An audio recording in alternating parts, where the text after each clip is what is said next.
Shalom, apa kabar Bapak Ibu, Saudara-saudari yang terkasih di dalam Tuhan? Semua orang pasti ingin untuk berbahagia. Setuju nggak Bapak Ibu, Saudara-saudari sekalian? Ada nggak di antara kita yang mau untuk nggak bahagia, yang mau untuk menderita? Saya rasa nggak ada ya. Setiap dari kita pasti ingin bahagia. Bahkan bagi kebanyakan orang, yang menjadi tujuan hidup mereka adalah kebahagiaan. Nah, yang dimaksud dengan kebahagiaan di sini adalah secara duniawi ya, mendapatkan apa yang diinginkan, punya banyak uang, lalu apalagi sukses, lalu mendapatkan sesuatu yang berkat dari Tuhan. Nah, ini adalah definisi kebahagiaan menurut dunia. Tema kita pada hari ini adalah orang yang berbahagia. Saya percaya bahwa orang yang berbahagia adalah orang yang takut akan Tuhan. Hari ini kita mau sama-sama melihat apa itu definisi kebahagiaan menurut kata Tuhan, bukan menurut kata dunia. Dan bagaimana caranya kita sama-sama mau belajar untuk menjadi bahagia menurut firman Tuhan. Mari Bapak Ibu, Saudara-saudari sekalian, kita mau sama-sama baca dari Mazmur 112 ayat 1 sampai 3. Saya akan bacakan. Haleluya, berbahagialah orang yang takut akan Tuhan, yang sangat suka kepada segala perintahnya. Anak cucunya akan perkasa di bumi, angkatan orang benar akan diberkati. Harta dan kekayaan ada dalam rumahnya, kebajikannya tetap untuk selamanya. Dari firman Tuhan ini dengan jelas dikatakan bahwa orang yang takut akan Tuhan dan orang yang sangat suka kepada segala perintahnya, artinya mau taat kepada firman Tuhan, itu akan menjadi berbahagia atau diberkati oleh Tuhan. Nah, hasilnya apa? Di ayat 2, hasilnya anak cucunya akan perkasa di bumi, angkatan orang benar akan diberkati, harta dan kekayaan ada dalam rumahnya, kebajikannya tetap untuk selamanya. Nah, ini hasilnya. Nah, sekarang saya mau garis bawahi kata takut akan Tuhan. Takut akan Tuhan di sini bukan berarti Tuhan itu adalah sebuah pribadi yang mengerikan, yang kejam, yang jahat, yang suka menghukum manusia, yang selalu ingin dipuji-puji, selalu ingin disembah, dan kalau enggak akan mendatangkan celaka, akan mendatangkan keburukan. Saya pernah menonton sebuah film. Film ini menceritakan tentang ada sekelompok orang yang tinggal di daerah pegunungan. Nah, lalu mereka menyembah gunung berapi itu. Jadi mereka itu ceritanya adalah orang-orang yang penyembah gunung berapi. Nah, tetapi si gunung berapinya itu selalu mengeluarkan lava, selalu berapi gitu, selalu kayak marah-marah, mengeluarkan volcano. Nah, sehingga orang-orang yang tinggal di sekitar gunung berapi itu mereka menjadi sangat ketakutan. Mereka menyembah gunung itu dan mereka berpikir bahwa Allah yang mereka sembah itu marah ketika gunung berapi itu meletus atau mengeluarkan api atau mengeluarkan lava. Sehingga apa yang mereka lakukan adalah mereka memberikan persembahan.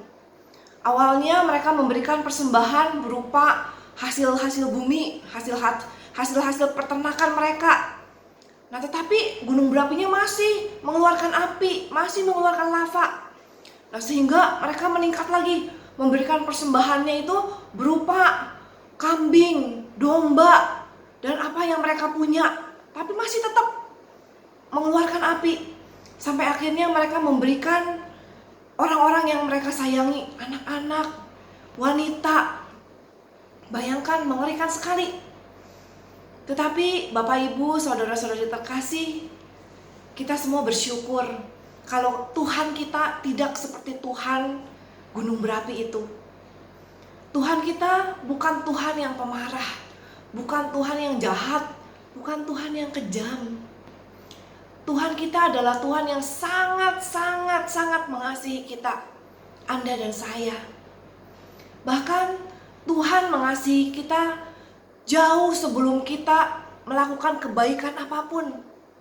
Bahkan ketika kita masih berdosa, Tuhan Yesus sudah datang ke dunia ini untuk menyelamatkan kita, untuk mati di atas kayu salib bagi kita semua.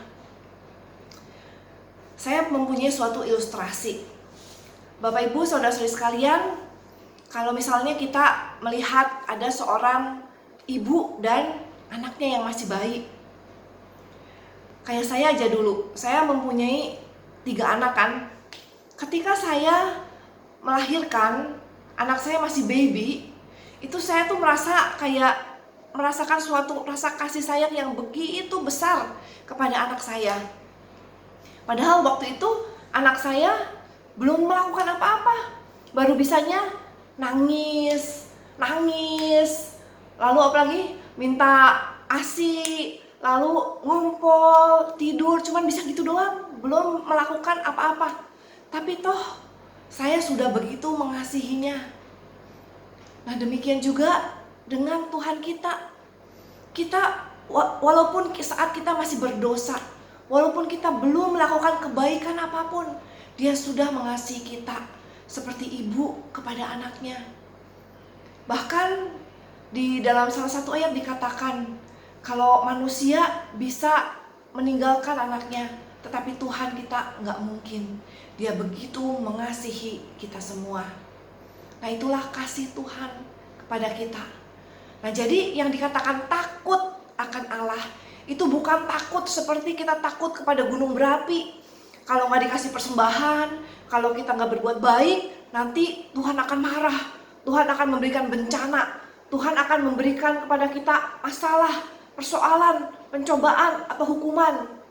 Bukan takut yang seperti itu, tetapi takut karena sudah menyadari bahwa kita begitu dikasihi, bahwa kita begitu dicintai oleh Tuhan, dan kita itu sangat takut untuk menyakiti hati Tuhan. Nah, inilah yang disebut takut akan Tuhan. Lalu di sini dikatakan sangat suka kepada segala perintahnya.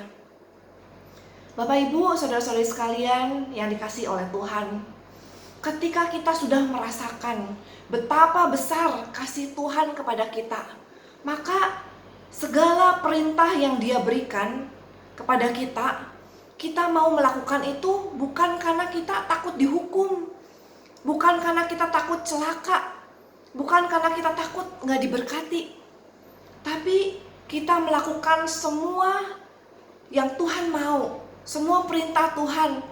Atas dasar kasih kita mau membalas kasih kita kepada Tuhan. Kita mau menyenangkan hati Tuhan. Nah, itulah yang disebut orang yang berbahagia.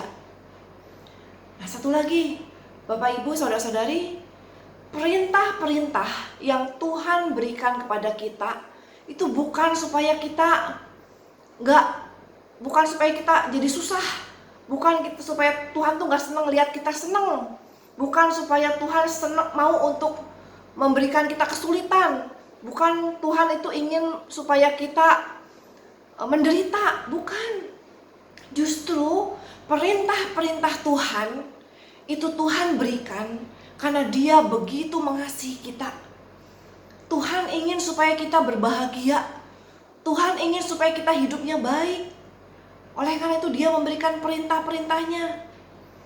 Perintahnya yang terangkum di dalam suatu hukum yang terutama, yaitu hukum kasih. Kasihilah Tuhan Allahmu dengan segenap hatimu, jiwamu, akal budimu, kekuatanmu, dan kasihilah sesamamu manusia seperti engkau mengasihi dirimu sendiri. Nah, ketika kita melakukan perintah Tuhan ini, itu sebenarnya buat kita sendiri, Bapak Ibu, saudara-saudari. Bukan buat orang lain, bukan buat Tuhan juga, tetapi buat diri kita sendiri. supaya kita hidup dengan baik, supaya kita hidup dengan aman, tenang, dan damai. Nah, tentu aja dampaknya akan dirasakan oleh orang-orang di sekitar kita.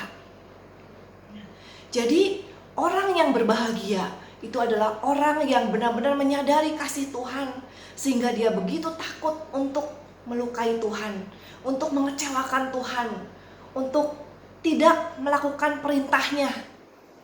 Oleh karena itu, orang yang berbahagia juga adalah orang yang sangat senang akan perintah-perintahnya, mau untuk melakukan perintah-perintah Tuhan.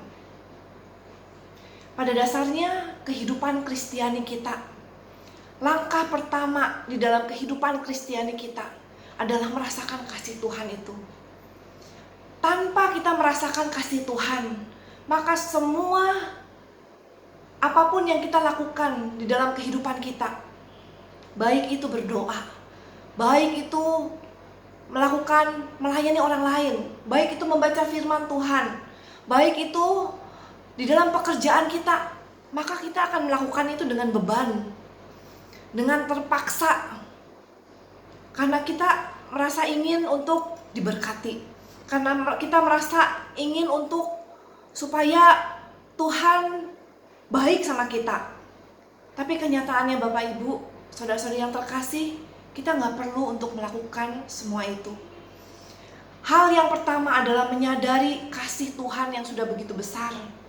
Ketika kita menyadari apapun yang kita lakukan, berdoa, membaca kitab suci, merayakan perayaan Ekaristi, melayani orang lain, menolong orang lain, apapun yang kita kerjakan di dalam keluarga, pekerjaan kita akan lakukan dengan begitu sukacita, dengan begitu tulus, karena ada kasih Tuhan yang sudah begitu besar memenuhi hati kita, dan kita mau untuk bagikan itu kepada orang-orang di sekitar kita. Ya, itu. Ulangan 12 ayat 28 di sini dikatakan, dengarkanlah baik-baik segala yang kuperintahkan kepadamu, supaya baik keadaanmu dan keadaan anak-anakmu yang kemudian untuk selama-lamanya. Apabila engkau melakukan apa yang baik dan benar di mata Tuhan Allahmu. Di sini ditegaskan lagi, kita harus mendengarkan baik-baik segala yang Tuhan perintahkan kepada kita. Supaya apa? Supaya keadaan kita dan keadaan anak-anak kita yang kemudian untuk selama-lamanya itu baik. Ketika keadaan kita baik, keadaan anak-anak kita baik, kita bahagia nggak, Bapak Ibu, saudara-saudari? Pasti kita bahagia. Nah, di sini dikatakan lagi syaratnya, bagaimana caranya supaya keadaan kita baik, keadaan anak-anak kita baik, generasi selanjutnya itu baik. Ketika engkau melakukan apa yang baik dan benar di mata Tuhan Allahmu. Ini artinya ketika kita taat kepada setiap perintah Tuhan. Nah, jadi menurut firman Tuhan yang tadi kita baca dari Mazmur 112 ayat 1 sampai 3 dan Ulangan 12 ayat 28, di sini kita mendapat suatu definisi mengenai orang yang berbahagia menurut Tuhan, menurut firman Tuhan. Yang pertama, definisi orang yang berbahagia adalah orang yang di Mazmur 112 ayat 2 dikatakan anak cucu perkasa. Ini bicara tentang menghasilkan keturunan yang ilahi, di mana orang yang berbahagia adalah orang-orang yang bisa melahirkan keturunan yang ilahi. Lalu selanjutnya, orang yang berbahagia adalah orang yang diberkati. Diberkati dengan apa? Bukan hanya selalu materi, tapi diberkati dengan damai, sukacita, dan kasih yang daripada Tuhan. Nah, selanjutnya, harta kekayaan ada di dalam rumahnya. Ini bicara tentang pemeliharaan Tuhan. Orang yang bahagia adalah orang yang berada di dalam pemeliharaan Tuhan. Bukan berkelebihan, bukan terpenuhi segala keinginannya, bukan. Tetapi orang yang dicukupkan oleh Tuhan, dipelihara oleh Tuhan. Dan dia bisa bersyukur, dia bisa menyadari pemeliharaan Tuhan di dalam kehidupannya. Lalu di sini dikatakan kebajikan selamanya. Ini bicara tentang karakter. Orang yang berbahagia adalah orang yang mempunyai karakter seperti Kristus. Semakin hari semakin menyerupai Kristus. Dan yang terakhir, dari Ulangan 12:28, orang yang berbahagia adalah orang yang baik keadaannya selamanya. Ini bicara tentang penyertaan Tuhan. Nah, Bapak Ibu, sedikit berbeda ya dengan definisi bahagia menurut kata dunia. Kalau menurut kata dunia, yang namanya berbahagia itu kan selalu mengenai diri kita sendiri, mengenai keinginan kita yang tercapai, kepuasan pribadi dan sebagainya. Tapi berbahagia menurut versi Tuhan itu seperti ini: menghasilkan keturunan ilahi, mengalami pemeliharaan Tuhan, mengalami penyertaan Tuhan, mempunyai karakter yang bertumbuh, setiap hari semakin menyerupai dengan Kristus, dan diberkati dengan damai, sukacita, dan kasih. Nah, sekarang kita mau belajar nih, gimana sih caranya supaya kita menjadi orang yang berbahagia. Yang pertama, kita harus menyadari bahwa kita begitu dikasihi oleh Tuhan. Dengan demikian kita takut untuk menyakiti hati Tuhan. Kita takut untuk mengecewakan Tuhan. Nah, ini yang dinamakan takut akan Allah. Jadi cara yang pertama adalah takut akan Allah. Tapi bukan takut seperti takut kepada gunung berapi, tapi takut untuk menyakiti hati Allah. Itu yang pertama. Yang kedua, sangat suka kepada segala perintahnya. Artinya apa? Artinya kita percaya sepenuhnya kepada perintah Tuhan. Walaupun mungkin kita merasa itu sulit untuk dilakukan. Mungkin misalnya ketika kita harus mengampuni, ketika kita harus bersikap rendah hati, ketika kita harus mengasihi orang yang menyebalkan. Mungkin pada saat itu kita merasa sulit untuk melakukannya. Tapi ketika kita sangat suka kepada segala perintahnya, kita mau untuk melakukan. Walaupun kita merasa nggak bisa, walaupun kita merasa sulit, tapi kita mau. Karena kita percaya bahwa kehendak Tuhan, perintah Tuhan adalah yang terbaik bagi kita. Dan yang terakhir, bagaimana caranya supaya kita menjadi orang yang berbahagia? Adalah melakukan apa yang baik dan benar di mata Tuhan. Ulangan 12 ayat 8. Melakukan apa yang baik dan benar di mata Tuhan. Selalu memilih untuk melakukan yang baik. Selalu memilih untuk melakukan yang benar. Hidup kita ini banyak pilihan Bapak Ibu. Banyak sekali pilihan. Nah, tetapi mulai saat ini kita mau sama-sama belajar untuk selalu memilih yang baik dan benar di mata Tuhan. Bukan yang baik dan benar di mata kita sendiri, atau baik dan benar di mata orang lain. Karena kita terlalu peduli apa kata orang. Karena kita terlalu peduli sama public opinion. Enggak, kita hanya peduli sama apa kata Tuhan. Apapun yang kita lakukan, kalau misalnya itu hanya untuk kepuasan kita sendiri atau untuk menyenangkan orang lain, jangan lakukan itu. Lakukanlah segala sesuatu untuk menyenangkan Tuhan. Bapak Ibu, saudara-saudari yang terkasih di dalam Tuhan, ada dua orang wanita. Wanita ini ditanya. Wanita yang pertama ditanya, kamu kalau kamu bahagia, kalau bagaimana? Yang pertama ini menjawab seperti ini, saya bahagia kalau saya bisa liburan ke luar negeri, kalau saya bisa ke Eropa, jalan-jalan bersama keluarga saya. Nah, wanita yang kedua menjawab seperti ini, saya bahagia kalau saya bisa makan bersama dengan keluarga setiap hari. Kira-kira Bapak Ibu, saudara-saudari yang terkasih, wanita mana yang lebih sering untuk bahagia? Pasti wanita yang kedua, karena dia bisa bersyukur atas hal-hal kecil yang terjadi di dalam kehidupannya. Hari ini kita belajar untuk jangan lupa bahagia. Hari ini kita belajar bahwa Allah sudah begitu mengasihi kita, bahwa Allah itu ingin supaya kita hidup baik dengan cara mengikuti segala perintahnya, dengan melakukan apa yang baik dan benar di matanya. Semoga renungan hari ini bisa memberkati kita semua. Semoga kita semua sama-sama dikuatkan. Kita semua sama-sama menyadari kasih Tuhan yang begitu besar dan semakin bersemangat untuk melakukan segala perintahnya. Mari kita berdoa. Dalam nama Bapa dan Putra dan Roh Kudus, amin. Bapa di surga, kami bersyukur, kami berterima kasih untuk firman-Mu pada sore hari ini. Engkau ingatkan kami lagi bahwa Engkau sungguh mengasihi kami, bahwa Engkau ingin supaya kami bahagia, Engkau ingin untuk memberkati kami, Engkau ingin supaya kami hidup dengan baik, dengan berkelimpahan. Oleh karena itu, ajar kami Bapa, bimbing kami, supaya semakin hari kami semakin menyadari kasih-Mu yang begitu besar. Sehingga di dalam setiap langkah kehidupan kami begitu takut untuk menyakiti hati-Mu. Kami begitu takut untuk melakukan yang tidak baik. Supaya di dalam kehidupan kami semakin hari kami semakin mencintai firman-Mu. Kami semakin mencintai Engkau. Kami semakin mencintai perintah-perintah-Mu.